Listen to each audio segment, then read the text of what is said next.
অঞ্জলিস কিচেনে আপনাদের সকলকে স্বাগত। বন্ধুরা, আজ আমি করে দেখাবো সর্ষে টমেটো। সর্ষে টমেটো কিভাবে বানাই আপনারা দেখতে থাকুন বন্ধুরা। প্রথমে কাঁচা টমেটো নিয়েছি, তাকে জলে ভালো করে ধুয়ে পিস পিস করে কেটে নিচ্ছি।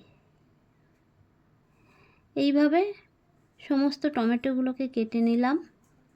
তারপরে উনানে কড়াই বসিয়ে কড়াইয়ে পরিমাণ মতো সরিষার তেল দিলাম। দুটো শুকনো লঙ্কা ফাটিয়ে দিলাম। শুকনো লঙ্কা দেওয়ার পর গোটা জিরে দিলাম।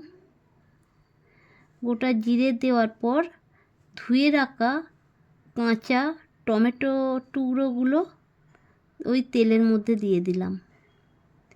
তারপরে খুন্তি দিয়ে ভালো করে এপিট ওপিট করে ভাজতে লাগলাম।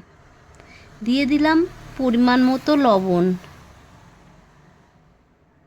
তারপরে এবারে আবারও লবণটা ভালো করে টমেটোর সাথে মিশিয়ে দিলাম।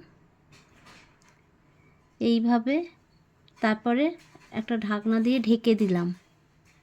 দেখুন বন্ধুরা, আমার টমেটোটা প্রায় সেদ্ধ হয়ে এসেছে। এইবারে মাখাজোকা হয়ে গেল।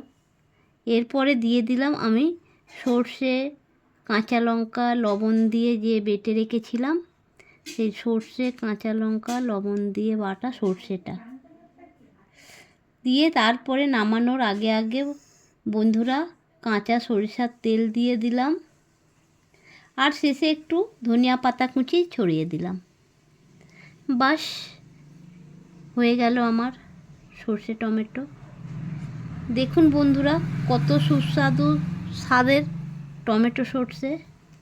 এই দিয়ে নিরামিষ ভাত এক থালা উঠে যাবে বন্ধুরা।